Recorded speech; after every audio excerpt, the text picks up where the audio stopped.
লাগিছিলে সিমানখিনি নাপালে। আমাৰ যিটো উদ্দেশ্য আমাৰ মাজত আজিলে এই অঞ্জলি ব্ৰহ্ম আহিলে ৰাইজৰ জয়জ্যোতি বা তেওঁলোক মুখ্যমন্ত্ৰী আছিলে তেখেতসকলক আমি সুনীল দৌৰী চাব আছিলে তেখেতসকলক আমি একেলগে লগত লৈ পেলাই এই প্ৰগ্ৰেমটো আমি পালন কৰিলোঁ আৰু ফাৰ্মাৰখিনি দেখিও তেখেতে যথেষ্ট মানে উৎসাহিত আৰু আমাৰ আমি কোৱাৰ দৰে তেওঁলোকে কৰিবলৈ তেওঁলোকে সংকল্প লৈছে আৰু কৈছে যে আমি আমাৰ গাঁওখনক আমি এৰী পলু পালনৰ আৰু আগুৱাই লৈ যাম আৰু কৃতকাৰ্যতাৰ আমি বাদ দেখিম আৰু আমি লগতে আমাৰ যিটো এটা ছাষ্টেইনেবল এক্টিভিটিজ বুলি এটা ৱৰ্ড আছে সেই ৱৰ্ডটো আমি ফুলফিল কৰিম।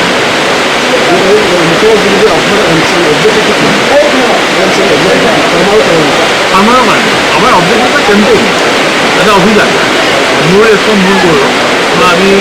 বড়ো ভাষাতে কওঁ যে আমি ৰেচম আমি গতিকে কেম্পেইনটো লৈ আমি আছোঁ। এতিয়া বৰ্তমান যিবিলাক আপুনি লিখিছে গৰিমাত আপুনি কেনেকুৱা ৰেচপঞ্চ হৈছে ফাৰ্মাৰবিলাক কেনেকুৱা ৰেচপঞ্চ হৈছে? ফাৰ্মাৰখিনি ধুনীয়া ৰেচপঞ্চ হৈছে তেওঁলোকে ইমানখিনি আজি উঠি আহিছে এনেকুৱা বছৰ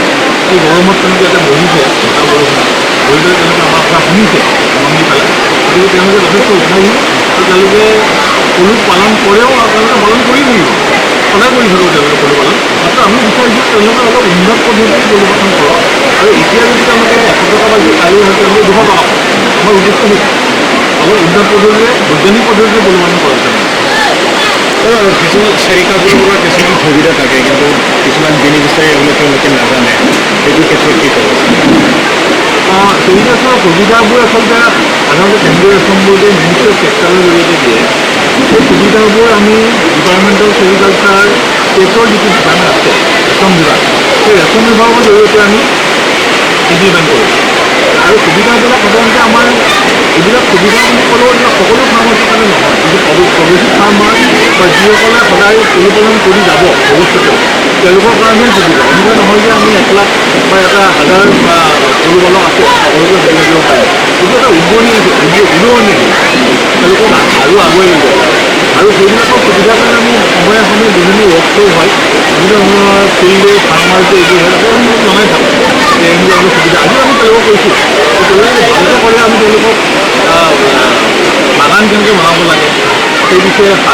আমাৰ ৰেজিষ্টাৰ আছে পশুপালন গৃহৰ ৰেজিষ্টাৰ আছে ৰিয়াৰিং এপ্লায়েন্সবিলাক আমাৰ অফিচৰ পৰা দিয়া হয় গতিকে গোটেইখিনি সুবিধা আছে এজন নতুন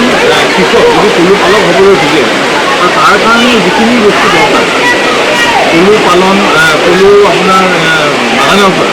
একদম পলু সূতা কটালৈকে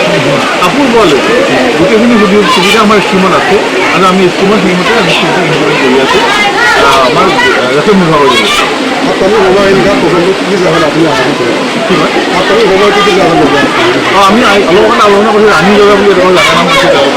ৰাণী জগা নাম তাৰপিছত কুটলুং বুলি এডোখৰ জাগা আছে ভূটান বৰ্ডাৰত য'ত হাতীয়ে উপদ্ৰৱ কৰে তাতে তেওঁলোকে বেলেগ খেতি কৰিব নোৱাৰে গতিকে আমি ভাবিছোঁ তাতে আমি পলু পালন আমাৰ পশুপালনসকলক উৎসাহিত কৰিম যে তেওঁলোকে পশুপালন কৰিব পাৰে বা তেওঁলোকে কাৰণ কেষ্টৰ গছ বা গেছৰ গছ হাতীয়ে নষ্ট নকৰে সেনেকৈ আমি বিজলী বেংকল আৰু চিডলি এই 3টা চাবডিভিজন লৈ পেলাই আমি গোটেইকেইটাতে আমি আমাৰ কৰ্মসমূহ ভৰাই দিওঁ।